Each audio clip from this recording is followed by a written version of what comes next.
Robots are awesome. Dinosaurs, also awesome. Robot dinosaurs are even better. Giant dinosaur robots, shut up and take my money. That's why I love MechaGodzilla. Much like King Ghidorah, he follows Godzilla everywhere he goes, the tyrant of machines against the king of the monsters. The final of Toho's Big Five is a very different character than the other four, since as a machine he's not really an independent being like Mothra or Rodan are. In most cases he's more like just a tank or a jet, a vessel for humanity, or aliens, to fight against Godzilla on relatively even terms. It's kind of funny since Godzilla is actually a reflection of humanity, and MechaGodzilla is a reflection of Godzilla made by humanity. Or aliens. Or aliens. I love that in most cases MechaGodzilla just straight up does not make sense, but also does because rule of cool. He's really just a Godzilla-shaped weapons platform, and really isn't built for melee combat, and again is basically just laser beams of doom. He by far makes the most and least sense of all of Godzilla's foes. So before we get on to this mechanical menace, don't forget to subscribe for more, leave a like on the video, comment your thoughts below, which incarnation of MechaGodzilla is your favorite. As MechaGodzilla is most often made by humanity to defend against Godzilla, or at least by aliens in a way to help humanity, you can throw all of that out of the window because the first incarnation was an alien weapon designed to destroy Godzilla and help take over the world. The Black Hole Planet 3 aliens created MechaGodzilla as a means of taking down Godzilla and impostoring Godzilla in a fake Godzilla skin, as Godzilla was Earth's greatest defense against their invasion, so they could supplant humanity and, again, take over the world. Despite being a robot, he is somewhat semi-autonomous. It receives commands verbally and, for lack of a better term, really uses its own quote-unquote judgment to execute the orders given to it. And especially given the fake Godzilla appearance of the skin, and its entire point of to hunt down and destroy other monsters, it really makes him more like a Terminator than a remote-controlled bot. Or I guess, rather, a Terminator is a human-shaped MechaGodzilla because Terminator came out second. This hurts my brain. In both Godzilla vs. MechaGodzilla and Terror of MechaGodzilla, the cybernetic construct is a vicious combatant. While under its fake Godzilla disguise, it actually breaks Anguirus' jaw by doing King Kong's finishing move. A nice little detail is that it actually is designed to deliberately look off from Godzilla with a more aggressive face, angrier eyes, and much more pronounced fangs, to give a little bit of a tip off to the younglings that this is not exactly all that there is correct on. Something's a little bit funky, and I like that. I never actually picked up on that until it was actually pointed out to me. The whole impostoring thing never really made a whole lot of sense to me because, again, this thing is an alien robot made of space titanium that has more, force exponentiation systems than really the rest of the world could throw at it, and if they're trying to make humanity turn against Godzilla, it's not like humanity could fight Godzilla anyway on even terms. I guess maybe it's like so they don't discover the aliens are invading and the humanity tries to stop the aliens, but again, they've got a giant robot monster. What the frick could humanity do against the aliens anyway? I don't know. It always was weird to me, but again, rule of cool. However, under its fake Godzilla disguise, it actually can't use the vast majority of its weapon systems, only capable of using a laser breath, which is meant to give an approximation of Godzilla's atomic ray, though it's actually yellow in color, not the classic atomic blue. Once shedding its false skin after a confrontation with Godzilla, it unloads all of its weapon systems on Godzilla, and in a beam lock between its space laser eye beams and Godzilla's atomic ray, its cybernetic control unit actually receives damage and it must retreat. However, Godzilla is also grievously injured in the attack, showing that even though it may be metal and durable, it's not indestructible. However, no longer needing to go with the fake disguise, it can unleash the full arsenal of its systems, the space beams, finger and toe and even knee missiles, and the cross-attack beam, as well as the neo-defense barrier by basically just spinning its head around and around in a circle, creating a force field. Yeah, this thing's freaking weird and I love it. Weirdly, it doesn't use the laser breath anymore. However, with the combined efforts of Godzilla and King Caesar, especially with Godzilla's newly learned magnetic powers, they're able to defeat the mechanical menace by Godzilla twisting its neck off. Honestly, I really freaking missed this when it came to the older movies. They were kind of some creative takedowns. Freaking like head twist pop off. Fun.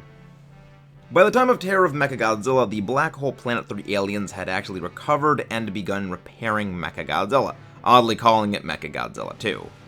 With a control system integrated somewhat differently, Godzilla is actually unable to do his previous head pop decapitation maneuver, as its control systems are now integrated into the cybernetic woman Katsura Mifune, who sacrificed herself after regaining her humanity, allowed MechaGodzilla to be swiftly defeated by Godzilla since it was disabled. And once it has been defeated, Godzilla simply throws his mechanical double into a ravine and destroys him with the atomic ray, ensuring that the aliens will never again be able to reconstruct this mechanical menace. Considering that he was actually an offensive weapon designed by aliens to destroy Godzilla, as opposed to all of the subsequent versions of MechaGodzilla, which are actually defensive in nature, he's a pretty big outlier, especially for the first iteration of the character, and very few future iterations other than being a metal version of Godzilla have really anything in common with him. Speaking of, let's go on to Heisei MechaGodzilla. As said before, he is as radically different from the original as really you can possibly be. However, he did somewhat codify the archetype of MechaGodzilla that we have in the modern day. Really, our modern interpretation of MechaGodzilla is drawn much more heavily from MechaGodzilla 2 than even the original. It loses the somewhat autonomous nature of the original, instead being this is purely mechanically controlled by the human pilots. And somewhat fitting in that it's purely defensive focus as opposed to the original offensive purpose of the first MechaGodzilla, its armor and weapon systems are actually geared to counter Godzilla. Paralyzer missiles with anesthetic to subdue Godzilla, diamond armor, which is designed to reflect Godzilla's atomic ray, and the plasma grenade as its main weapon system, which reflects Godzilla's atomic ray power back at him. They actually straight up can't use this unless Godzilla attacks them first. Now, it actually is capable of ending Godzilla, as it almost does later on in the movie, but it is something that is quite interesting, again, considering that this is really the archetype that codifies the future iterations of MechaGodzilla. Being built from the salvage remains of Mecha King Ghidorah, who was previously destroyed by Godzilla in Godzilla vs. King Ghidorah, the technology for it was harvested by humanity of modern day, using again that future technology to reverse engineer and repurpose it into MechaGodzilla 2. It later, in conjunction with the Garuda, combining into form the Super MechaGodzilla battle form, is able to, with Mickey Sagusa's targeting, destroy Godzilla's secondary brain with the shock anchors after being uploaded into the G-Crusher system. By destroying Godzilla's secondary brain, they actually leave him crippled and almost dead. It is only because of Fire Rodan's sacrifice, rejuvenating Godzilla and healing his secondary brain, which has a side effect of kind of overloading Mickey Sagusa's goggles and somewhat knocking her out. Does Godzilla obtain the hyper-uranium heat ray needed to overpower and destroy his diamond armor on the mechanical double, and preventing the plasma grenade from being used, and mostly vaporizes MechaGodzilla 2. An interesting little note is that originally in the Godzilla vs. Space Godzilla script, MechaGodzilla 2 was supposed to return and be repaired. The only reason they didn't do this was previously, MechaGodzilla 2 almost killed Godzilla, and having Godzilla and MechaGodzilla 2 team up against Space Godzilla, it would have seemed like such a lopsided fight against Space Godzilla that they couldn't have really written it very compellingly, which again, they actually did put a lot of thought into writing these movies, contrary to what a lot of people think, which is why they downgraded the mechanical partner of Godzilla in Godzilla vs. Space Godzilla to the Mogera, which was comparatively weaker. I honestly really would have liked to see what Godzilla vs. Space Godzilla would have been like with MechaGodzilla 2 in there. Would have been interesting. Now we get to my MechaGodzilla, Kiryu. This was the first of the MechaGodzillas I had ever seen, and really, two of my first ever Godzilla movies I owned were Godzilla Tokyo SOS and Godzilla Against MechaGodzilla. Not to mention the fact that I actually do own a Kiryu figure. Yeah, it's safe to say I've got a little bit of a bias. This is the first MechaGodzilla to truly have its own personality and not just be a machine following directives. It is a bio-robot made from integrating the original Godzilla's skeleton into the control systems, and its programming being based on DNA computers that make it operate like an organism, not a machine. So essentially, Kiryu is alive in all senses of the word, other than it is not organic flesh, but metal. This differentiates him just as much from MechaGodzilla 2 as MechaGodzilla 2 was from MechaGodzilla 1. With its combat systems being made around those DNA computers, allowing it to fight more like an organism than just a pure machine, it is capable of engaging Godzilla in hand-to-hand combat, something that we haven't seen before. However, the spirit of the original Godzilla lives within its circuits. This is why when the current Godzilla roars, it actually reawakens the original Godzilla's spirit. Either this is simply it remembers what it was before, or it's a replication of what the original Godzilla was. We kind of don't really know. I do like to think that it was the original Godzilla spirit, as that's kind of the case the actual movies make. So it remembers everything that happened back in 1954. The destruction of its home by the atomic bombs, the rampage, its destruction at the hands of the Action Destroyer. This causes Kiryu to go berserk, evident when its eyes go from yellow to red. Because in the end, all Kiryu wanted, or well, the original Godzilla, who is now Kiryu, all it ever really wanted is to sleep. To go back to the afterlife, which humanity ripped it back from. However, it was able to somewhat let go of its wrath for humanity through one human, Yoshido Chujo, one of the technicians who worked on repairing and servicing Kiryu.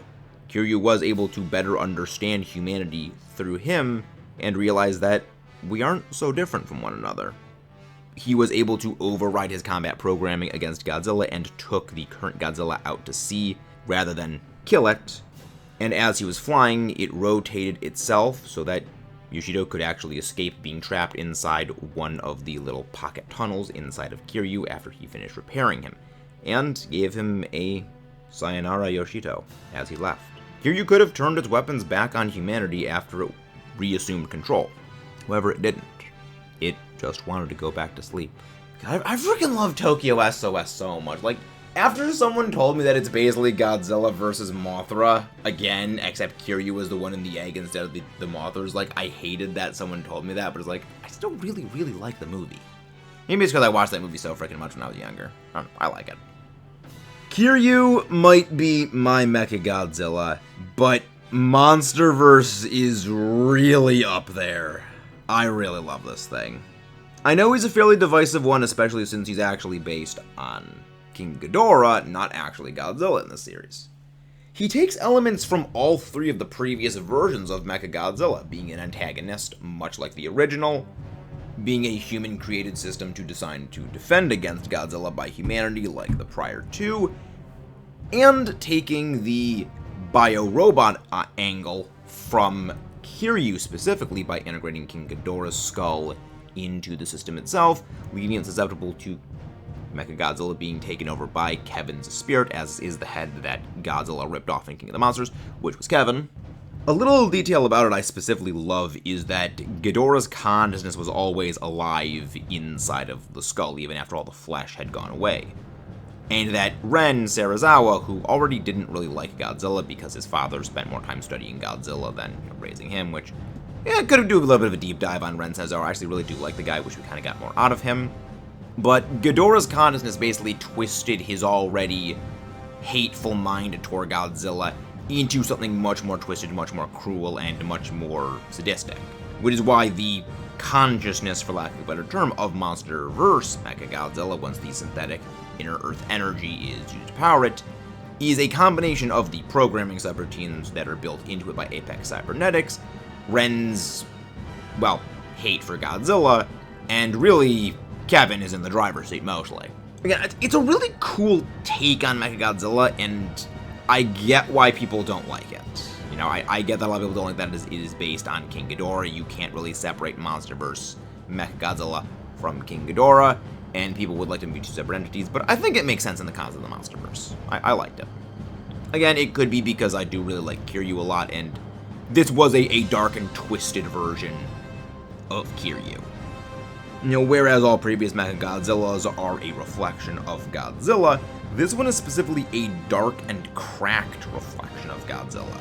twisted and corrupted into being a mindless destroyer. Well, not only mindless destroyer, but, aggressive single-minded destroyer. Also, friendly reminder, Kevin's got a higher body count than base King Ghidorah.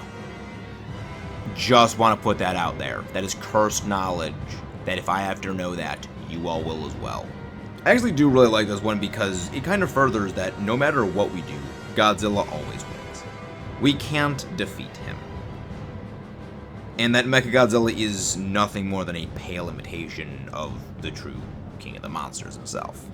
Side note, I also do actually really like the design and look of MechaGodzilla from the Monsterverse. I like how just almost crude it looks. Like we could kind of realistically put this thing together, and that actually looks a lot more practical than other versions of MechaGodzilla.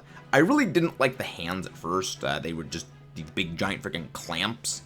But the more I rewatched, I was like, yeah, that actually makes sense. Again, MechaGodzilla is not really a melee fighter. Kiryu kind of was, because he actually uses slashing with claws and the drill hand.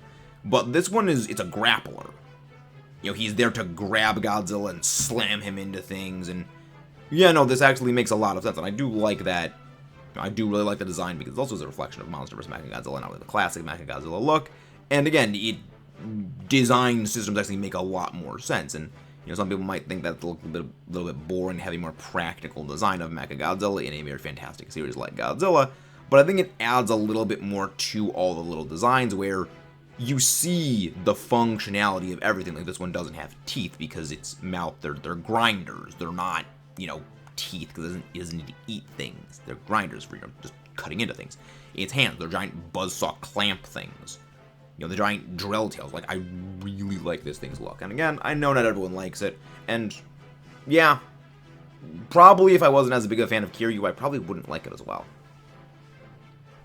And now it is on to the anime versions of MechaGodzilla in the anime trilogy of the Netflix series. You don't really see MechaGodzilla proper, as it was actually destroyed before the movie trilogy kind of started, and all we are left with is MechaGodzilla City, which this machine is not a singular monolithic unit, but rather, it is made of nanomachines, son! Yes, nanometal. Sort of a mechanical plague that will convert everything into nanometal. By doing this, it actually grows into the full MechaGodzilla City, which is basically a replication of the facility it was actually built in. It was ultimately destroyed by Godzilla because Haruo didn't want the... And I swear, every single time I read these guys' name, I don't know how to frickin' pronounce it. Bilusaludo. I think that's how you pronounce it. They were basically going to take and use the nanometal to basically cyberform everything because, I guess they don't have a sense of self-preservation. I don't know. The Bilusaludo were weird. But yeah, no, MechaGodzilla said he got completely frickin' obliterated by Godzilla. And that brings us to Godzilla's singular point where this actually isn't MechaGodzilla. It's actually officially called RoboGodzilla. We don't actually get to see any of it. We just get to see it basically in the last couple of scenes of the last episode. But it actually does draw very heavily on MechaGodzilla 1 for its designs. And I actually really do like the look of it because it's got elements of Kiryu where, again, the metal is built around him, but stylized-wise, it does draw much more heavily on MechaGodzilla 1. And I like that it's not just completely covered in metal. You see parts where the stuff is going into the bone, and this is actually the skeleton of the original Godzilla, as there actually are two Godzillas in Godzilla Singular Point. The original one, and then Godzilla Ultima, which got freaking vaporized by the orthogonal diagonalizer. Yes, Singular Point is weird. But again, I really like this design, because you got the bone and the metal on it. It looks creepy, but like in a good way. I would actually like a figure of this. I don't know, it's pretty cool. I like it. And I do like the MechaGodzilla 1 style, where you got like, the giant missiles, but they're not actually on the fingers, like you see the bones come through. Again, I just like it. I think it's really cool and neat. I don't know. I like it. I think I just said a lot of things. I just like it. I don't know. I'm rambling. But that is really all for the incarnations of MechaGodzilla. I didn't cover CyberGodzilla from Godzilla the series because that's kind of an entirely separate beast altogether. It's kind of similar to Kiryu, but not really. We're probably going to make our own separate video on really Zilla himself. If you made it this far, don't forget to subscribe for more and leave a like on the video if you enjoyed what we do around here. But let me know your thoughts below. Which version of MechaGodzilla is your favorite? Would you like to see more videos focusing on individual versions of the characters? Because you guys do seem to really enjoy these series, and we are going to be making a full-out video for many of the other monsters. Leave your thoughts below on which monster we should cover next. And I will see you guys next time. Eternal Function, the Mechanical Tyrant. I guess that's probably the best way to wrap this thing up. I'll see you guys next time.